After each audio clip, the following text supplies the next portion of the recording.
you probably noticed, the fall festivities are over, and it is officially the Christmas, the holiday season. And that shift can sometimes feel pretty abrupt, right? How many of us feel like, okay, Thanksgiving Day is over, and then all of a sudden it's Christmas, here we go. There's no break, there's no pause, there's no space. It almost reminds me of, you hear those stories about those couples who get married and then they conceive their first child on the wedding night, and there's no break between phases of life. That's what I think we experience during Christmas time.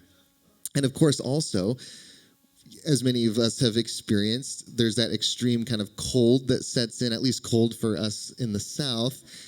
And, like I was driving here today and my car hit 37 and then the temperature gauge started blinking. And I don't even know, I'm not a car guy. I don't know what that means my assumption is that it was just saying like, no, I don't like this. This is way too cold.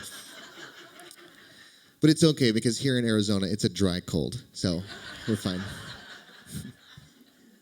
But when I think about winter and I think about the seasons, really what comes to mind for me is this idea or this phrase, mixed blessings, that every season is a mixed blessing. No season is all easy, and no season is all difficult. Everything holds a mixture. And this is true for us as well, right? Like we are all a blessing. We all have our gifts and the things that we bring to one another. And we're all a bit of a pain in the ass sometimes, And lastly, life is a mixed blessing. Life is a mixed blessing, which we vainly try to unmix. We try to make it one thing or the other, but it's all things at all times. And so the reason that this series for the holidays is called Mixed Blessings is because how is it that we can navigate the mixed blessing of the holidays, of this time of the year?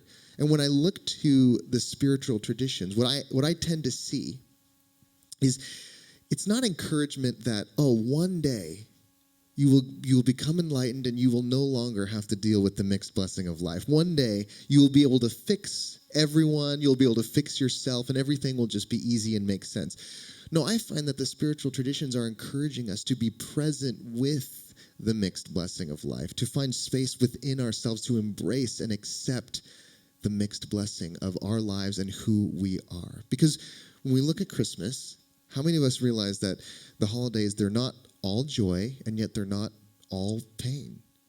There's some peace, right? And yet there's also some stress and some anxiety. Like how many of you are looking forward to traveling and seeing someone in your family this holiday season? And yet, traveling also can be a nightmare, right? Like last Sunday, the Sunday after Thanksgiving, was the busiest travel day in recorded history. This is the flight plan, and oh my gosh, just 3 million people in the United States alone were airborne in one day.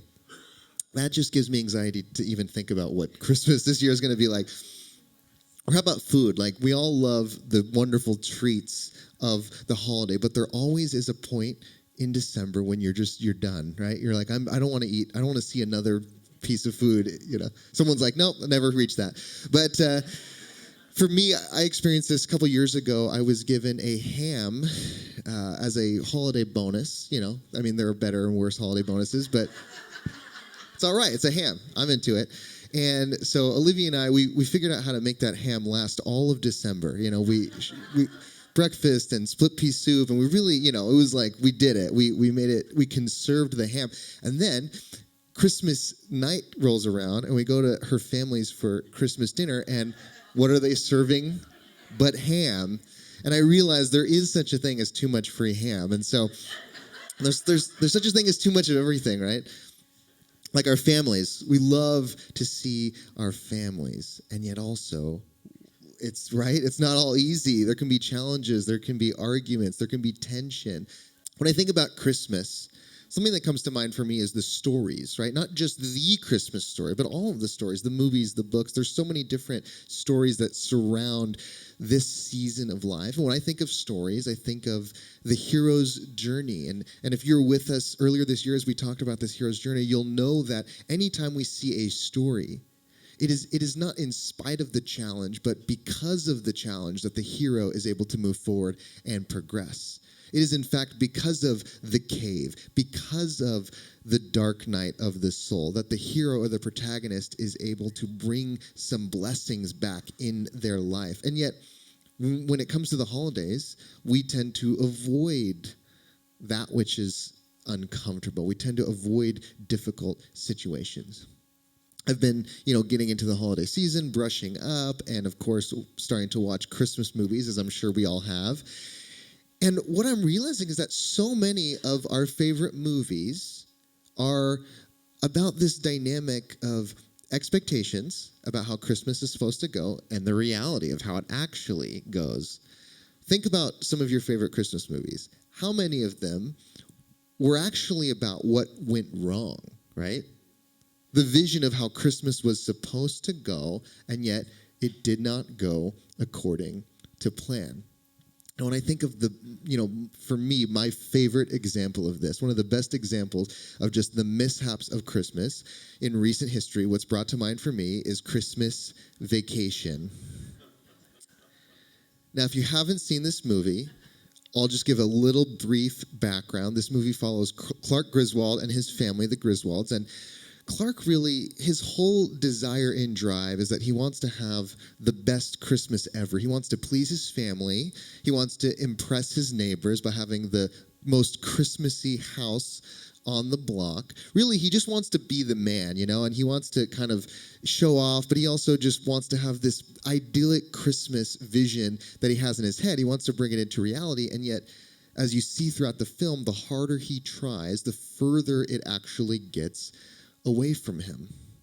And I think this is a trap that we all fall into in life.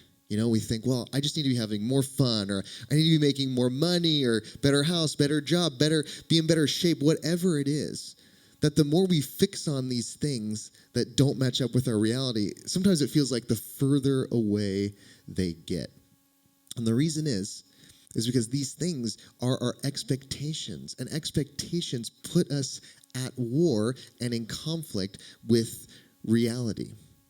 And so what we see in this movie with Clark Griswold is that he has this mentality, if only I could just get this, then I'd be happy. If only I could get that Christmas bonus, then I could install the swimming pool. If only I could get this crazy 2,500 light fixture to work, then I would have the respect of my family and my neighbors.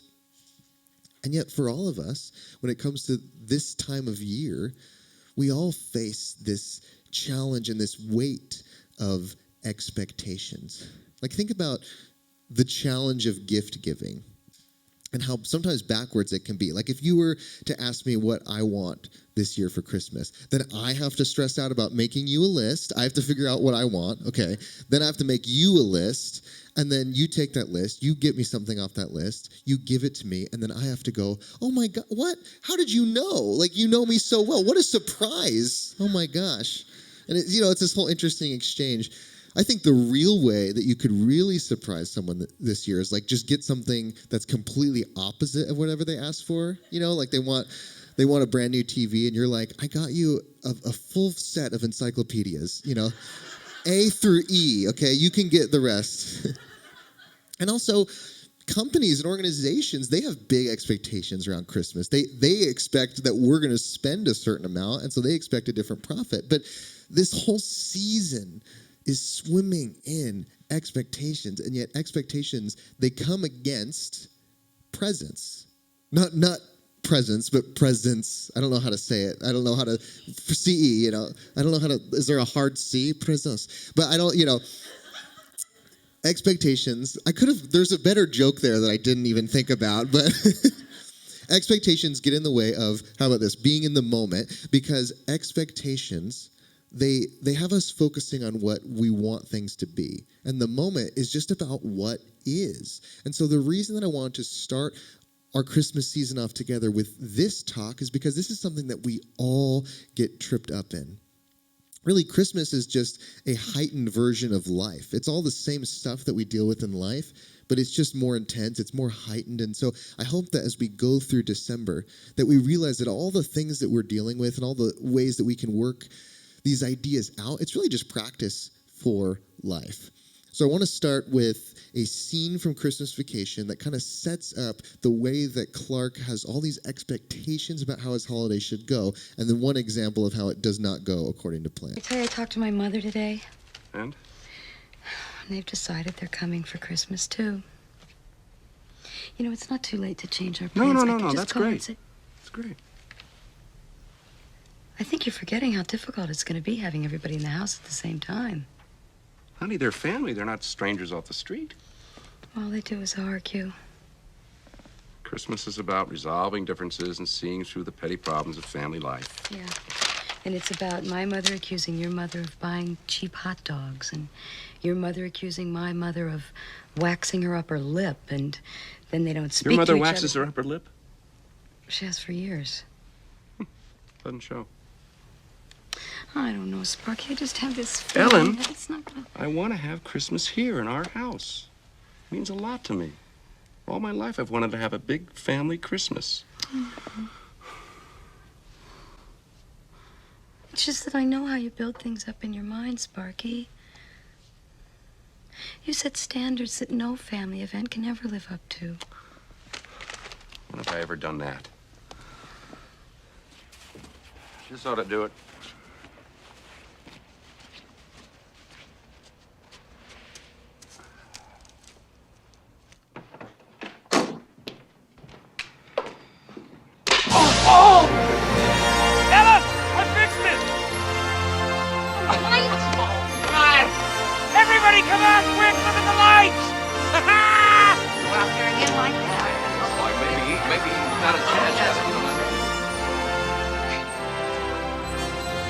Get a towel. Okay! Wait a minute. I don't believe it. What's all the yelling about? What's going on here? 25,000 twinkle lights. What's he doing, Clark? I haven't the foggiest.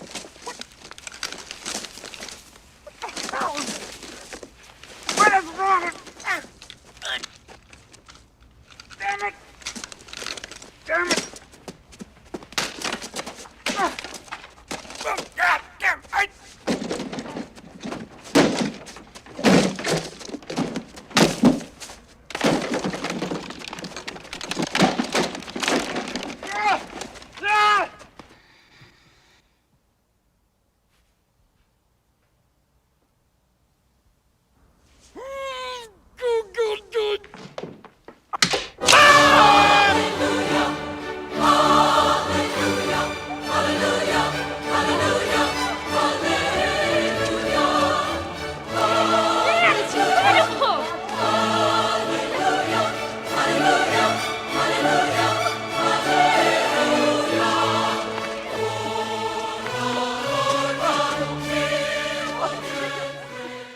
When we look at the misery that he experiences in that scene, how much of that is actually the thing that's happening, or how much of it is the missed expectation around what's happening? See, expectations, they amplify our frustration. There's this ancient Buddhist idea. In life, we can't always control the first arrow. However, the second arrow is our reaction to the first. The second arrow is optional. So the first arrow is just the thing that happens. The lights don't work. Someone upsets you. The second arrow is how we feel about that. It's the suffering that we put ourselves through because of the way that thing didn't meet our expectations. How many of us at different times, maybe in our daily life, we've experienced the sting of the second arrow? Not things that, right? It's all of us. It's not just things that happen to us. It's how we feel about the things that happen, the expectation, the anxiety, the frustration. I've realized about myself and just started to accept about myself that I'm really not the greatest traveler. You know, I like to think I am, but I really, especially when it comes to like airports and airplanes. And part of it for me is that I don't, whatever the curveballs are, I tend to give myself that second arrow, and I have anxiety about the situation totally beyond what's happening. Maybe you relate to this or maybe not, but just imagine this is kind of the experience that we might have. You're driving to the airport and you're anxious and you're thinking, like, if I could just get to the airport, things will be fine because I know we'll have made it on time. And then you get to the airport and you go through security and you're thinking, well, if we could just get through security, then everything would be okay because I know I'll make it to my gate. And then you finally make it through security, and then you go to your gate and you're sitting down and you're just like, oh my gosh, will this flight ever board? If I could just get on the plane, I would just be able to finally relax, And then you finally board and you're sitting on the tarmac and you're thinking, man, if this flight could just leave, then I know that we're not going to get delayed. Things are going to be okay, right? And then you actually get in the air and you're like, gosh, when is this flight going to land? This is going, how many movies can I actually watch, Then you land and you're just sitting there and you're thinking, like, can we deplane already? What's taking everyone so long? And in the deplaning process, how many of us are like really judgmental of other people and how they deplane? I'm sorry, it's just true. And then you're thinking, well, okay, if I could just get to my ride, maybe you even have something at baggage claim, which adds to the process, but I try not to do that. And then you're waiting for your ride finally picks you up, and finally you're able to get to your destination. And then, of course, 3 hours pass, and you're like, all right, I could go home now.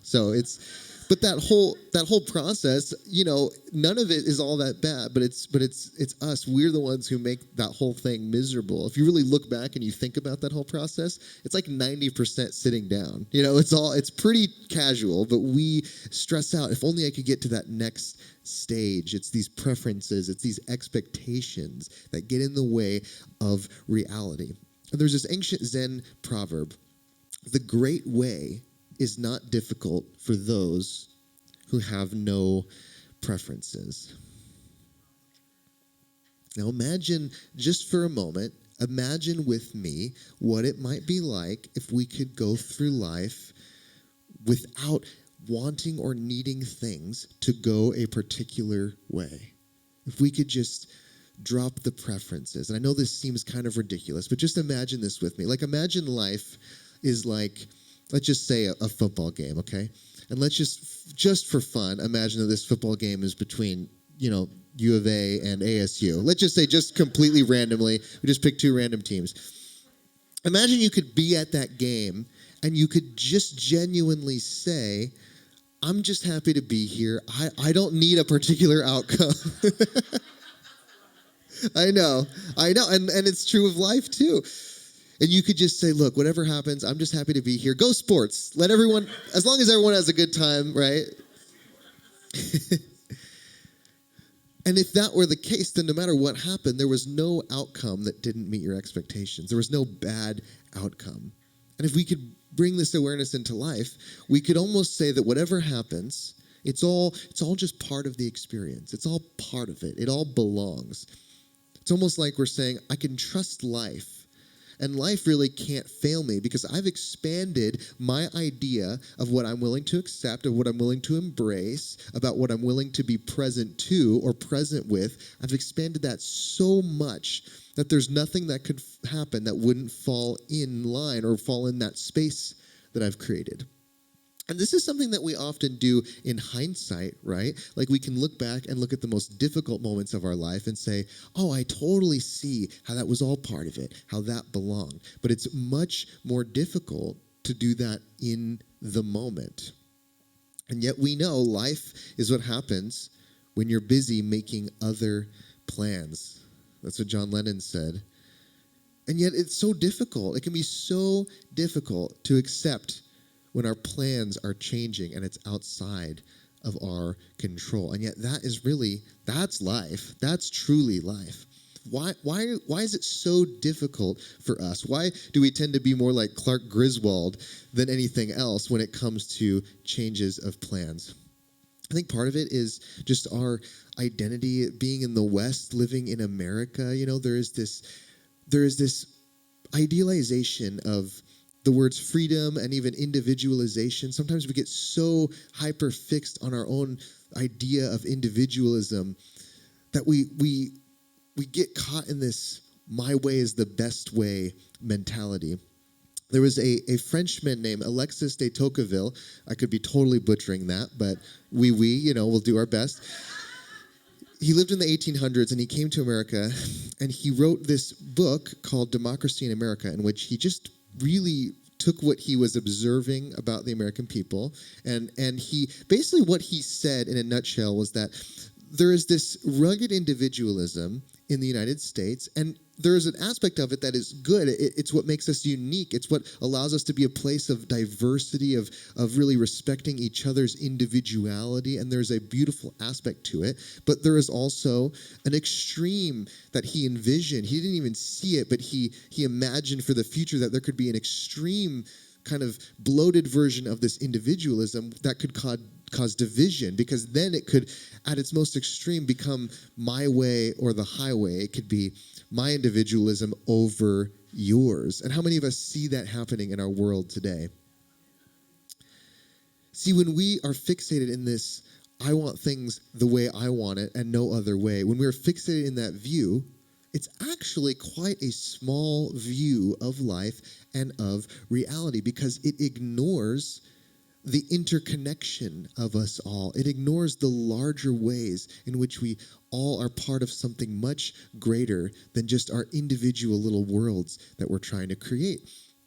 And though Clark Griswold goes through all that he goes through under the pretenses of giving a nice Christmas to his family, really, he is fixated and hyper-focused on his way and his ideas of how things should go. And really what this tends to do for most of the movie is it leaves him more alone and more isolated. Friends, I'm not asking you to give up all of your preferences. I know that's difficult, especially when we're talking about Arizona State and U of A. But what I am saying is that if we can recognize that our preferences and our expectations, the way that they come in, they often are the cause of our unhappiness. They often are the cause of our conflict with reality. And this actually shows up in the Christmas story. I want to read a verse from the Gospel of Luke, which really just sets the context of the Christmas story. And we're going to see all kinds of expectations throughout this verse. About that time, Caesar Augustus ordered a census to be taken throughout the empire. Everyone had to travel to his own ancestral hometown to be accounted for. So Joseph went from the Galilean town of Nazareth up to Bethlehem in Judah, David's town, for the census. As a descendant of David, he had to go there. He went with Mary, his fiancée, who was pregnant. While they were there, the time came for her to give birth. She gave birth to a son, her firstborn. She wrapped him in a blanket, laid him in a manger, because there was no room in the hostel. Luke chapter 2, verses 1 through 7. Now, a lot of this verse is just historical context, and yet it tells us so much about what's going on in this story. The first thing that we see, the mention of Caesar Augustus, it tells us that this story is taking place within the context of the Roman Empire, the most powerful military superpower that the world had ever known. And if you were a part of the Roman Empire, you were subject to their incredible military power and rule. And so the Hebrew people, what they wanted was to be freed of this rule, and what they anticipated and what their own scriptures had told them is that they would be freed from this rule by some sort of warrior king, some sort of liberator. How many times in our life do we just want to be taken out and rescued from situations, just liberated? And so that was what they wanted. And when we see these mentions of David, in the Hebrew culture, King David was the greatest example of that type of liberator, warrior king. And so there's this desire to include and connect the birth of Jesus to David. But when you look at the conditions, at the circumstances of Jesus' birth, you have a manger and a stable rather than a palace. You have an unwed mother rather than royalty, and you have them being denied even room at the inn, poverty instead of riches. And so the Hebrew people are looking for and expecting a liberator on their terms, within their expectations and their preferences about how things should look. This is not a good start for them. And I think in so many ways, the point of the Christmas story is that hope is not found in the meeting of all our expectations, but often in the subverting of our expectations.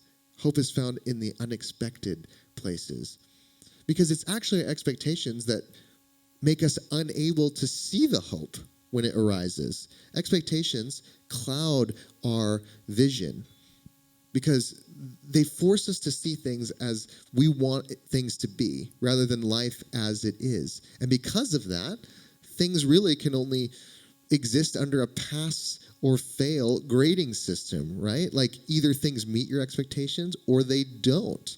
And we judge things accordingly. I think this is, again, the cause of so much polarization in our country today. Either someone fits within our idea of how things should be or they don't, and they are our worst enemy. And this can often be true of how other people see you and I. Like how many of us have felt like at one point or another, your family looked at you and what they saw is who they wanted you to be, not who you actually were. This is something that Clark Griswold faces this entire movie. It's one of the biggest pitfalls that he experiences. He has this large family gathering, and they're all kind of looking at him and all the things he's supposed to be and all the things he should be doing. And this is a trap that we all kind of fall into during the holidays. It can be a really difficult thing. And so something I want to encourage us in is just to remind us that boundaries create healthy expectations.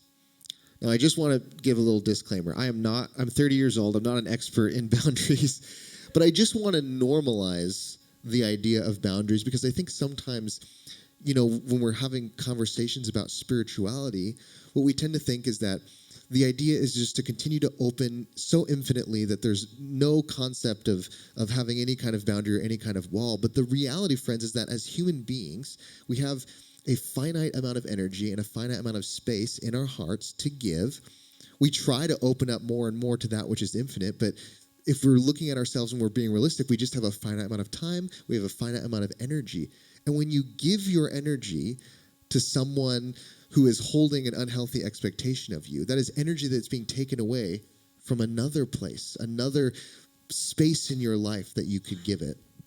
Because the reality is, friends, every yes is a no, and every no is a yes. How many of us have heard something along these lines? All right, none of you. Well, great. We can learn it together.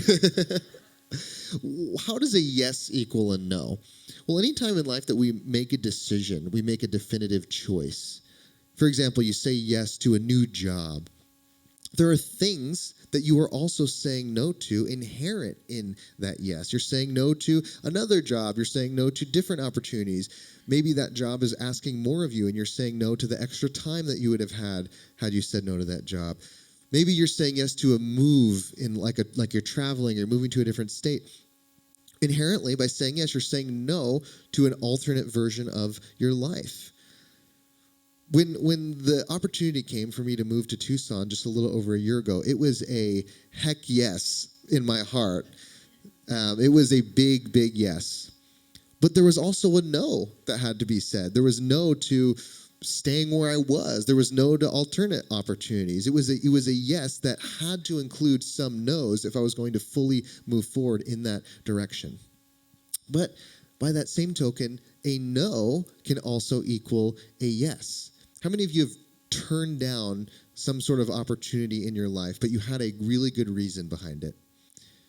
Because you were saying yes to something else in your heart. Maybe there are times in our lives where we have to let go of certain friendships, but we're doing it with the intention of creating space in our heart. Anytime we say no to something, often it's because there's a yes that we're choosing.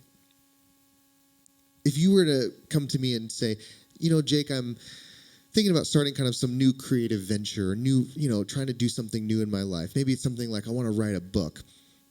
The greatest piece of advice I would give to that person would be to say, hey, you ought to learn how to start saying no. Because if you're going to say yes to some kind of new thing in your life, if you're going to try to grow something in your life, you have to be able to say no to other things that would be distractions. And see, when Clark, if you've seen this movie, what you might have noticed is that when Clark says yes to basically his entire extended family coming to stay with him during the holidays, he's actually saying no to an alternate vision of what his Christmas could have been. He's saying no to the intimate family Christmas he could have had. When he says yes, even to Cousin Eddie, He's saying no to, A Christmas Without Cousin Eddie, which if you've seen the movie, that's like the people in our lives where you give them an inch and they take a mile. And so he's saying no to that other experience he could have had. But friends, when you define boundaries, what you are basically saying is here's what you can expect of me and here's what you can't. You're just being honest about what people can expect of you and what people can't. And this is really true also of something that we can do in regards to other people. We can look at other people and say, you know what? I'm going to define for myself what I can expect of other people and what I can't. In fact, we can even do this with life. We can really adjust our expectations of life, and it actually serves to really relieve us and make us more peaceful and happier. The top, 3 or 4 countries in the world when it comes to the metric of happiness are the Scandinavian countries, Denmark, Norway, Finland, Sweden, all those guys. And when it comes to like why are they the happiest countries in the world, and let's just kind of put aside the free healthcare and the incredibly robust social services, but we'll look aside today, and we'll just see what beyond that. Why have they said that they're the happiest countries in the world? And the reason that they've studied and found is that they actually have the lowest expectations, which makes them the happiest. How many of you have heard of the Scandinavian, I believe it's a Scandinavian concept of hygge? It's spelled Hygge. And basically what it is it's this feeling, it's this essence, it's this way of perceiving joy in which the things that are the most meaningful are cozying up by the fire with the people you love, or finding those intimate moments of connection and quality time. Not, what tends to be our goals here in this country of trying to be the most wealthy and the most famous, but just finding deep joy and intimacy and connection in what we have in this room right now. See, this Christmas, really what I hope for us is that we can protect our joy, that we can hold on to our joy. And when I think about the number one culprit of that which steals our joy, it can often be expectations. Expectations that we have, expectations that others have of us. And so the parable of the Griswolds is really helpful when dealing with this concept. So if you have time this season and you want to watch that movie from, just a more meditative spiritual lens, you can do that. But I want to close today with this. Today is the beginning of the Advent season. And that word Advent actually comes from the Latin word adventus.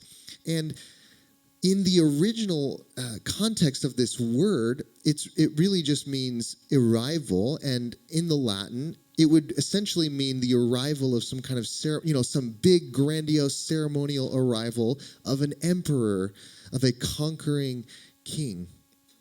And yet when we hear the word Advent, how many of us think of the Roman Empire? No, we think of Christmas, right? We think of the Christmas story. And that's because this word has completely shifted its meaning, has completely subverted its meaning. That when we think of arrival, we now think of this humble, this meek, this unexpected arrival. So friends, as we go into this Advent season, may we be able to recognize the things that are arriving in our lives in unexpected ways, in the unexpected places. Maybe there were plans that you had that changed, that shifted. Maybe there are seasons of life that you're in that maybe they're going much longer than you had anticipated. Maybe they're shorter than you had anticipated. Maybe you're experiencing some loss this holiday season. Maybe you're experiencing some surprising joy. When we think of that word Advent, may we see that these obstacles are actually opportunities, and that the crisis and the miracle are very close to each other. So Aldea, as we look at the mixed blessing called life, may we let go of our expectations and may we find joy in the unexpected. May we free ourselves of others' expectations of us so that we can have energy and space for that which truly matters. And this holiday season, may we embrace all of the feelings, all of the emotions, the ups and downs, and realize that right there, right in the middle of the mixed blessings, there's the hope of Christmas.